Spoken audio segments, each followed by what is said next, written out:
back to another episode of Monday Musings.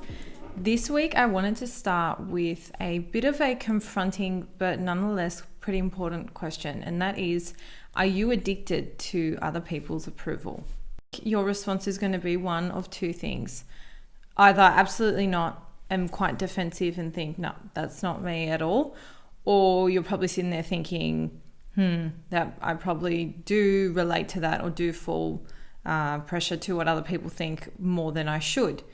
Now, I think it's quite natural for us all to feel this way at some point in time. So I don't think it's accurate for anyone to say I've never fallen pressure to other people's expectations. And I think it's a totally human response and craving. For anyone who's a Leo listening, you'll love attention, like, I guess I do sometimes too. But in terms of approval for what you're doing or how you're going, but to use that as a metric for, I guess, your success or to determine your progress, I think is a little bit of a slippery and dangerous slope. And it's not about preventing that from happening at all, because it's a natural reaction and it probably will happen from time to time. It's more about acknowledging when it's happening, picking yourself up and setting yourself back on the right track. Now, my personal opinion, and this is purely from my own experience and times in which I felt I've been seeking other people's approval, it's coincided with moments in which I've had quite a lack of self-confidence. Or I've been quite deficient in my own self-belief. And so that led me to the question, and I guess the whole point of today's concept is about your own self-confidence and how you build that. I was listening to a podcast by Lewis Howell the other day, his episodes, The School of Greatness, and he had a guest on and they had been discussing how you build self-confidence. And they made a really, really good point. And the way you build self-confidence is to build a reputation with yourself. So I quite like this idea because it takes you out of the concept that a reputation is solely what others think of you and puts you in a perspective where the reputation is just for yourself. So if you tell yourself that you're going to do something, you've got to do it. That's your reputation. You're holding yourself accountable for certain things. You are making goals and deadlines and meeting them. But the beauty of it is it's for no one but yourself. When you have this sense of self-reputation and you keep yourself in check and I guess you're maintaining that reputation with yourself, it's a very easy way to boost your self-confidence because you're not relying on what other people say or what they think. Now, here's what I think is the biggest trap with relying on what other people think, and that is it is super unpredictable. Everyone has their own things going on. There are external factors, world events, financial, emotional, so many things to consider that even if they want to give you the validation that you're seeking, they just may not have the capacity for it at that point in time. And what a shame it would be for you to not go to that event or put yourself forward for a certain task at work because you haven't received that validation. I guess that point hinges a lot on the fact that other people's thoughts, feelings, whether they're going to validate you or not, is just beyond your control. And that's the reality of it. You have zero control over what those people do, whether they want to validate you or not. And it's one of those things that even if they want to, they just might not do it. And so it really comes back to what do you have control over and what is it that you want? So way back in episode 0, which was a month or so ago now, we spoke about honing into what your values and responsibilities are, what it is that you want and need. And this correlates really, really well with this whole concept of a self-reputation. So just a little, I guess, Monday task or whatever day of the week you're listening to this, have a little think about the kind of reputation that you want, not for anyone else, but just in terms of yourself as a person. What for you defines a great reputation? Is it someone that inspires others? Is it someone that's always happy, someone that's driven, someone that just gets things done, someone that's there for their friends? List down anything you can think of in your mind.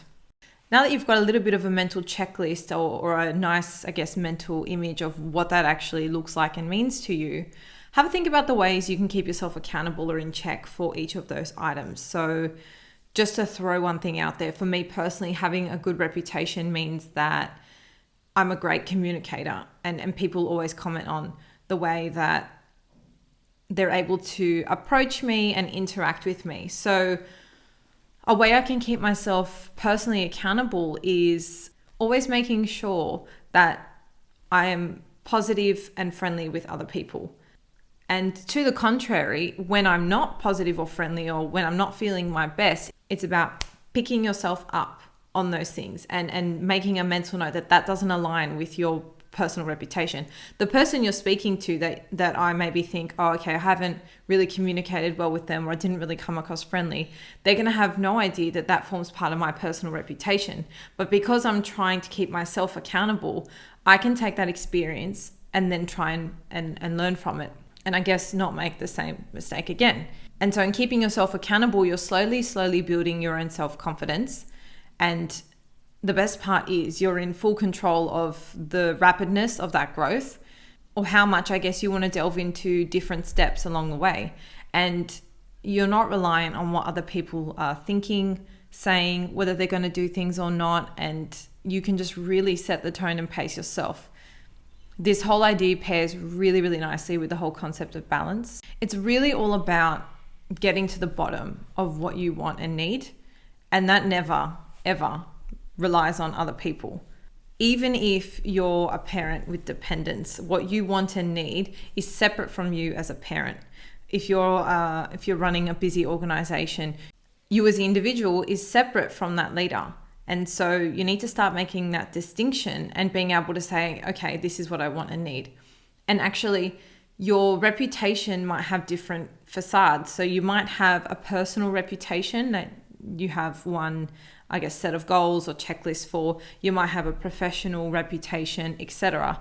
And each of those phases that you go through, you'll need to determine, how am I going to keep myself accountable? And I think that if you were to give this a go, you may find that your self-confidence will increase. I mean, I have only just started thinking of my confidence in this way. And so stay tuned for my results on that. But I can definitely say that in the short term, like by keeping yourself accountable, you don't have those moments where you're sort of doubting yourself or questioning, because you can clearly say, okay, that didn't fall in line with what I set for my own standard, rather than I wonder if that person thought X about me, or Y, or A, B, or C. It just sort of removes that uncertainty, because the only person you're dealing with is yourself.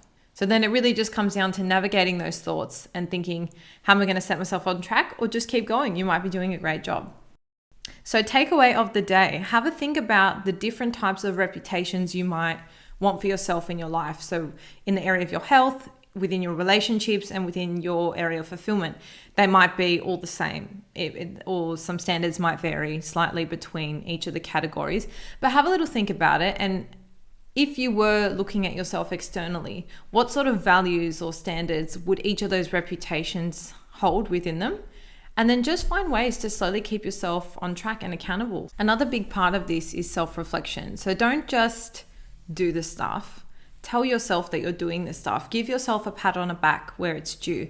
If you've had a really good week and you feel as though you've maintained your reputation, shall we say, then reward yourself. Thank yourself for doing that.